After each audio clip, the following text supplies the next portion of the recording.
Bonjour et bienvenue dans le podcast Le Reflet des Contes, le premier podcast qui relie contes et développement personnel.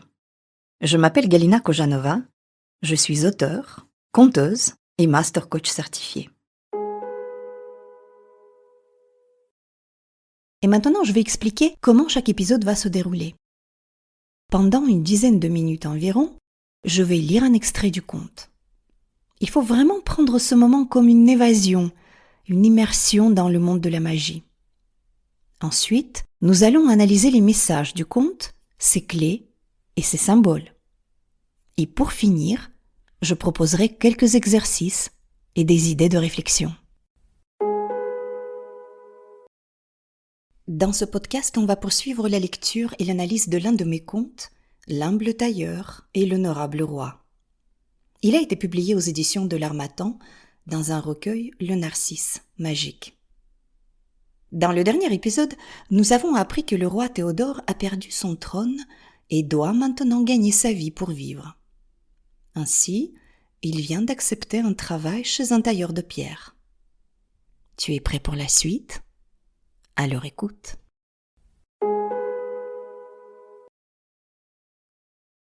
C'est comme ça que Théodore devint un humble tailleur de pierres précieuses. Ce métier s'avéra être un dur labeur. Théodore comprit vite qu'il devait faire preuve de beaucoup de qualités s'il ne voulait pas décevoir son maître et souhaitait réussir dans cette voie. Il fallait avoir un œil vif, la main sûre, une patience à toute épreuve et une minutie et une délicatesse sans faille. Les débuts furent décourageants. En voulant faire vite, Théodore abîma plusieurs pierres et fit les frais de la colère de son maître. Mais il s'accrocha et continua de travailler dur. Puis, à force de persévérance, son ouvrage devint peu à peu propre et soigné. Un jour, il fut même récompensé par un « beau travail » de son maître, d'habitude avare de compliments. Bientôt Théodore fit de tels progrès dans son travail que son nom devint célèbre dans tout le pays. Et lui et son maître commencèrent à recevoir de plus en plus de commandes et durent travailler jour et nuit pour les honorer. Et les mérites du tailleur de pierres précieuses Théodore arrivèrent aux oreilles du roi, celui-là même qui avait pris la place de Théodore sur le trône. Et le roi passa une grosse commande. Une caisse remplie de diamants fut envoyée dans l'atelier du tailleur, avec ordre express du roi de tailler les diamants de telle sorte que toutes les pierres soient de taille et de forme identiques. Il fut précisé qu'aucune gemme ne devait être différente des autres. Des jours passèrent avant que Théodore pût lever la tête de son ouvrage. Ses yeux se fermaient devant cette tâche ardue, mais il poursuivait son travail avec toujours la même précision. Enfin, tous les diamants furent taillés et la commande fut fin prête à être livrée au palais royal. Théodore se chargea de porter la caisse de diamants au roi. Lorsqu'il entra dans le palais, il ne reconnut rien de ce qui l'entourait. Tout ce qu'il y avait là auparavant, les meubles richement décorés, les tableaux représentant ses ancêtres au sommet de leur gloire, les tapis persans et les lustres en cristal, tout avait disparu. Le palais avait désormais un aspect austère, froid et quelque peu négligé. Sur son passage, Théodore croisa plusieurs visages connus, mais personne ne sembla le reconnaître. Il déposa la caisse de diamants devant le roi et recula aussitôt dans une révérence respectueuse. Le roi inspecta plusieurs pierres, avec attention, et déclara être très satisfait. Il a dit à Théodore : « Je vois que tu travailles bien, avec minutie et précision. Je te félicite, honorable lapidaire. Je crois que cette fois je peux te confier un travail d'un tout autre ordre. » Il fit signe à un serviteur qui s'avança vers Théodore avec un grand plateau en argent sur lequel était posé un énorme diamant brut. « Voici le plus gros diamant jamais vu, » poursuivit le roi. « Je voudrais que tu en fasses le plus beau, le plus éclatant et le plus somptueux que le monde ait jamais connu. Mais je te mets en garde, si je suis déçu par ton travail, je te chasserai du pays. Acceptes-tu cette commande, ô honorable lapidaire ? » ?»« Merci pour votre confiance, Majesté. »« J'accepte avec joie, » répondit Théodore avant de se retirer. Théodore se mit à l'ouvrage. Il travailla dur. Il travailla avec une minutie et une délicatesse dont aucun autre lapidaire n'avait jamais fait preuve avant lui. Mais il travaillait surtout avec un plaisir qu'il n'avait jamais ressenti durant toute sa vie. Le résultat fut magnifique. Ce fut une pièce d'une beauté rare et d'un raffinement exquis. Théodore fut fin prêt à livrer la pierre au roi. Il l'enveloppa dans de la soie et partit au palais. Lorsqu'il se présenta devant le roi, qui avait réuni à cette occasion une grande assemblée, il s'inclina bien bas et dit : « Le travail que vous m'avez demandé, votre majesté, est fin prêt. J'espère que le résultat vous satisfera. Voulez-vous le voir ? » « Montre-moi ton œuvre sur le champ, » lança le roi avec impatience. Lorsque Théodore enleva l'étoffe qui recouvrait la pierre, une telle lumière se répandit dans tout le palais que personne ne put garder les yeux ouverts. Personne, sauf Théodore qui connaissait son ouvrage dans les moindres détails. Le diamant irradiait un véritable feu d'artifice, de lumière, de couleurs et de reflets. Ceux qui réussirent néanmoins à entreapercevoir la pierre furent éblouis par sa beauté. Lorsqu'on recouvrit de nouveau la pierre de son voile de soie, tout le monde put enfin ouvrir les yeux. On vit alors le lapidaire avec la couronne royale sur la tête. À cet instant, l'assemblée reconnut Théodore. « C'est lui notre roi !» Au même moment, on aperçut l'imposteur qui s'échappait par une porte dérobée. Théodore put enfin récupérer son trône. Et tout redevint comme avant. Tout, sauf un petit détail de rien du tout. On ne l'appelait plus le brillant, mais l'honorable roi Théodore.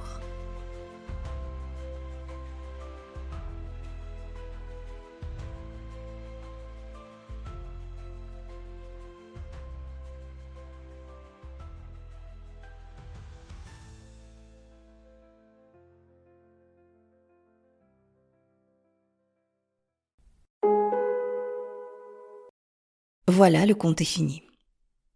Ce conte nous parle de la quête de Théodore. Nous avons tous la même. C'est la quête de sa véritable valeur. Et comment on la trouve, sa véritable valeur ? Celle qui n'a pas besoin de la validation des autres. Celle qui nous laisse en paix avec ce besoin de briller pour briller. On a beaucoup parlé de ça la dernière fois. Celle que personne ne peut nous prendre.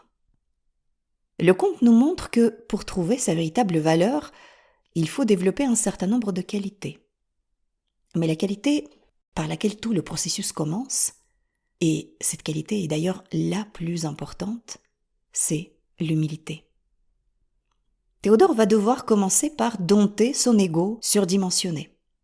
Alors ici, on parle bien d'un ego surdimensionné, parce qu'évidemment, on a tous un ego et on en a besoin. Par contre, cet ego n'a plus de limite, l'ego de Théodore. Et il y a évidemment quelques ajustements à faire. Ce concept du héros qui doit dompter son ego n'est pas unique à ce conte. On le trouve aussi dans la mythologie grecque, dans les 12 travaux d'Hercule. Justement, le tout premier travail que Hercule va devoir accomplir, c'est d'étouffer le lion de Némée à la peau impénétrable. Et symboliquement, ce lion représente l'ego du héros.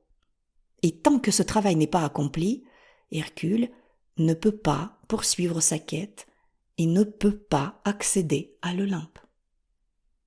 Et Théodore va aussi commencer par là, sans quoi il ne pourra jamais trouver sa véritable valeur.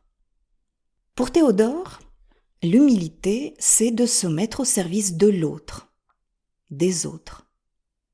Mettre son orgueil de côté et accepter de servir. Aussi mettre son orgueil de côté et accepter qu'on ne sache pas tout, qu'on soit roi ou sujet. Et à partir de là, l'apprentissage peut commencer. Dans le conte, Théodore n'a pas vraiment choisi le métier du tailleur de pierre. C'est le choix du hasard. On peut appeler ça une opportunité. Le tailleur de gemmes du village cherchait un apprenti et Théodore avait besoin de manger. Très bien. Mais dans la vraie vie, c'est quand même mieux de choisir ce qu'on apprend. Dans quoi on veut vraiment se perfectionner. Donc Théodore va se mettre au boulot. Et le conte nous dit qu'il va apprendre patience, minutie et délicatesse. On comprend que, avant de créer sa pièce maîtresse, son chef-d'œuvre, avant d'accomplir quelque chose de remarquable, il faut bosser. On n'acquiert pas une véritable maîtrise en un jour. Il faut répéter et répéter avant de pouvoir dire qu'on sait faire. Et d'ailleurs, le roi, l'usurpateur, va commander à Théodore toute une caisse de diamants qui devront être tous taillés exactement de la même façon. On ne parle pas encore de la pièce maîtresse, là. Il faut encore s'armer de patience, même si on commence déjà à être bon dans ce qu'on fait. Il faut donc s'armer de patience et honorer cette commande. C'est fastidieux. Le conte nous dit « Ses yeux se fermaient devant cette tâche ardue. » Mais il poursuivait son travail avec toujours la même précision. Focus et précision. Focus et précision. On ne peut pas se permettre de faire son travail n'importe comment, ça c'est sûr. L'expédier au pas de course pour faire autre chose, on ne peut pas se le permettre. Non, ici, on n'a pas le choix. C'est peut-être pénible, mais c'est le passage obligé pour acquérir une vraie maîtrise. Alors ça s'applique évidemment à chacun d'entre nous. Ça s'applique à nos enfants aussi, qui sont parfois tentés de faire leurs devoirs un peu trop rapidement, ou passer d'une activité à une autre sans jamais approfondir. Tiens voilà, approfondir, c'est le bon mot. Approfondir son apprentissage pour être sûr qu'on maîtrise vraiment. Alors on revient donc à Théodore qui va livrer sa commande au palais royal. Au passage, il va croiser plusieurs de ses anciens sujets, mais personne ne le reconnaît. Autrement dit, pour le moment, les autres ne reconnaissent pas encore sa véritable valeur, parce qu'il reste encore une étape ultime à franchir. Et cette commande va justement ouvrir à Théodore une nouvelle porte, une nouvelle opportunité pour passer à l'étape suivante et ultime de sa quête. Regarde. Le roi reconnaît donc maintenant la maîtrise de Théodore. C'est déjà une première reconnaissance de sa valeur. Et notons au passage que Théodore n'a pas eu besoin de chercher une quelconque admiration ou briller pour briller. Il a gagné cette reconnaissance par son travail, par sa véritable maîtrise. Alors maintenant, le roi lui dit « Cette fois, je peux te confier un travail d'un tout autre ordre. » Et il lui confie un énorme diamant brut et lui donne carte blanche. Il n'est plus question ici de faire un travail répétitif, là. On demande à Théodore d'exprimer toute sa créativité. Alors là, ça commence à être intéressant. On a taillé les petites pierres, toute une caisse, pendant très longtemps. Là, on va effectivement pouvoir créer quelque chose d'unique. Donc, le roi usurpateur dit à Théodore « Je voudrais que tu fasses de ce diamant le plus beau, le plus éclatant et le plus somptueux que le monde ait jamais connu. » Alors, il n'y a plus de cahier de charges contraignant, Plus de limitation, Théodore est libre de créer. En gros, on comprend que c'est le moment ou jamais pour lui de montrer de quoi il est vraiment capable. Et là, regarde ce que nous dit le conte. Il va travailler dur, ça oui. Il va travailler toujours avec la même délicatesse et minutie, oui. Mais il va surtout travailler avec un plaisir qu'il n'avait jamais ressenti durant toute sa vie. Très intéressant de noter ce petit détail. Théodore crée dans le plaisir. Ce véritable plaisir dans l'ouvrage nous vient une fois qu'on maîtrise parce qu'on a conscience que ce qu'on est en train de créer va avoir une véritable valeur. Et le résultat est magnifique. Théodore livre le diamant au roi. Et là, qu'est-ce qui se passe? Ça irradie tellement. Le talent de Théodore est visible aux yeux de tous, et surtout la véritable valeur de Théodore est tellement évidente que tout le monde le voit avec une couronne sur la tête. L'assemblée le reconnaît maintenant. C'est lui, notre roi, crient tous. Théodore a accompli sa quête et a repris sa juste place. Il n'est plus vraiment le même et ses sujets le savent très bien. La preuve, ils ne l'appellent plus le brillant mais l'honorable roi Théodore. Honorable dans le dictionnaire, c'est celui qui mérite d'être honoré. Celui qui mérite d'être estimé. Il y a donc une notion du mérite ici. Théodore a travaillé pour gagner cette place. Et aujourd'hui, il peut la garder sans effort, sans avoir besoin de la validation des autres, sans chercher à briller pour briller. Je te propose un exercice ici. Et il y aura 3 questions. Alors la première. Réponds s'il te plaît, quel est le domaine de ta vie, travail, famille, ton cercle social, où tu sens que tu as besoin de la validation des autres, de ton chef, de ton mentor, ton père, ta mère, ton partenaire, tes amis, etc. La deuxième question. Comment ce besoin de validation s'exprime chez toi? Est-ce que tu cherches des compliments, une reconnaissance spéciale de la part de cette personne, le nombre de likes peut-être ou de vues sur tes posts sur les réseaux sociaux? Réfléchis à cette question s'il te plaît. Et voici la troisième. Regarde un peu au fond de toi et essaye de comprendre pourquoi tu as besoin de cette validation. Quelle insécurité ça cache? En quoi tu doutes de toi, de tes capacités, de ta véritable valeur? En résumé, et je mettrai bien sûr la liste des questions dans les notes de cet épisode, le domaine de ta vie où tu as besoin de validation, question numéro 1. Comment ce besoin s'exprime-t-il? Question numéro 2. Et que cache ce besoin? Quelle insécurité cache ce besoin? Question numéro 3. Voilà. Pour aller plus loin, tu peux réfléchir comment sortir de ce piège du besoin de validation. Comment aller chercher et exprimer ta véritable valeur, avec les quelques clés du conte qu'on vient d'analyser ensemble. Si tu as besoin d'aide dans cette démarche et tu souhaites entamer un coaching, je te donne rendez-vous sur mon site internet lerefletdescontes.fr. Tu trouveras le lien dans les notes de cet épisode ou dans mon profil sur les réseaux sociaux et sur YouTube. Si tu as envie de partager avec moi ton expérience et tes réflexions à ce sujet, je t'invite à m'écrire sur les réseaux sociaux, LinkedIn ou Instagram, ou par mail. Ça me fera très plaisir. Je te donne rendez-vous dans 15 jours pour un nouveau conte et une nouvelle expérience sur le chemin de la connaissance de soi. Si cet épisode t'a plu, n'hésite pas à le partager autour de toi. Ça aidera à faire connaître ce podcast. N'oublie pas de t'abonner pour ne pas rater la sortie de nouveaux épisodes. Merci d'avoir écouté ce podcast. Je crois que les contes peuvent nous aider à devenir les créateurs de notre vie. Créer son conte, sa vision, c'est une étape essentielle pour prendre sa vie en main. Dans ce podcast, j'aimerais t'offrir des outils pour écrire ton conte à toi, celui qui te permettra de créer ton avenir. Car si tu ne le fais pas, qui le fera ? À très vite pour un conte.